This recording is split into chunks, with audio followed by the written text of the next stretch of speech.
સુરતમાં ભારે વરસાદ બાદ હાલાકી યથાવત છે। સાયણમાં હજુ પણ સોસાયટીઓ પાણીમાં ગરકાવ છે।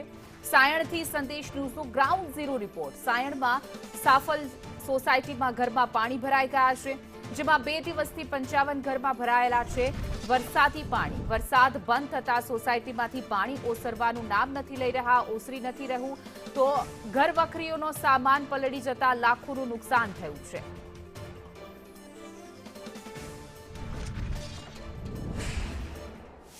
नुकसान तो हमारा गोदरा से सेटी से બધું જ ખરાબ થઈ ગયું। મિનિમમ 4 થી 5 ફૂટ પાણી ખરું, 4 ફૂટ જેટલું ઘરમાં જો ને એવું નિશાની છે તમારા। નુકસાન તો અમારા બધા ગોદરા છે, સેટી છે, પછી આ ફ્રીજ જો અહીં હોરીને પાણી જતું રહેલું છે। હવે ફ્રીજમાં ખબર નહીં ના પાણી જતું હોય તો ખરાબ થઈ જાય। ઉલપાડના સાયણમાં ભારે જળબંબાકારની પરિસ્થિતિ હતી। હાલ વરસાદે વિરામ લીધો છે, પાણી ઓસરવાનું શરૂ થયું છે, પરંતુ જે સાફલિયા સોસાયટી છે જે સાયણની ત્યાં હજુ પણ પાણીમાં ગરકાવ છે। તમે દ્રશ્યો જોઈ શકો છો, આ સાફલિયા સોસાયટીના દ્રશ્યો છે। ગઈકાલે અહીંયા મોટાભાગના ઘરોમાં પાણી હતું, હાલ તો પાણી ઓછું થઈ રહ્યું છે। વરસાદે વિરામ લીધો છે, પરંતુ સ્થાનિક લોકો હાલાકીનો સામનો કરી રહ્યા છે। તમે દ્રશ્યો જોઈ શકો છો, સાફલી સોસાયટીના જે ઘરો છે, ઘરોમાં હજુ પણ પાણી ભરાયા છે, કારણ કે જે ઉપરવાસનું જે પાણી આવતું હોય છે, પાણી લઈને લોકોના ઘરોમાં પાણી ભરાતા લોકો હાલાકીનો સામનો કરી રહ્યા છે। આજે આફતનો જે વરસાદ છે, વરસાદને લઈને દર વર્ષે આજ વિસ્તારની આ જ પરિસ્થિતિ હોય છે। આપણી સાથે કેટલાક લોકો સ્થાનિક લોકો છે, તેમનાથી જાણીશું।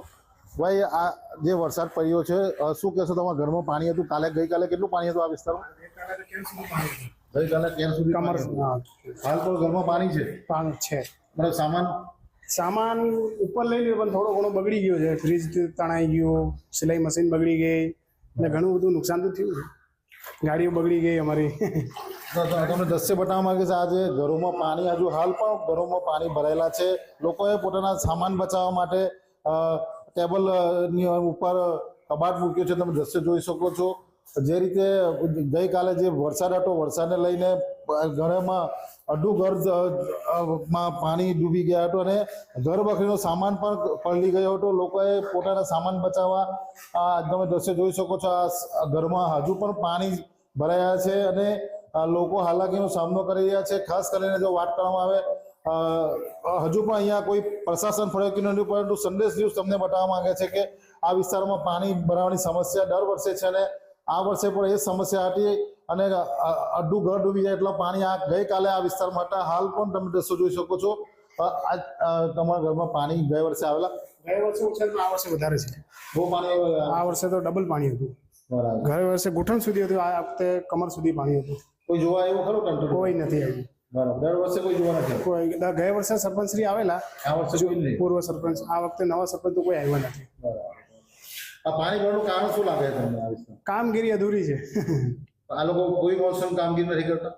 કામગીરી ચાલે છે, પણ ઝડપીથી ચાલતી નથી। કામગીરી અધૂરી અટકેલી છે, એના કારણે આજે ગટર લાઈન બને છે, એ પણ એના કારણે વધારે મતલબમાં પાણી ભરાવો એના માટે થયો છે લાગે।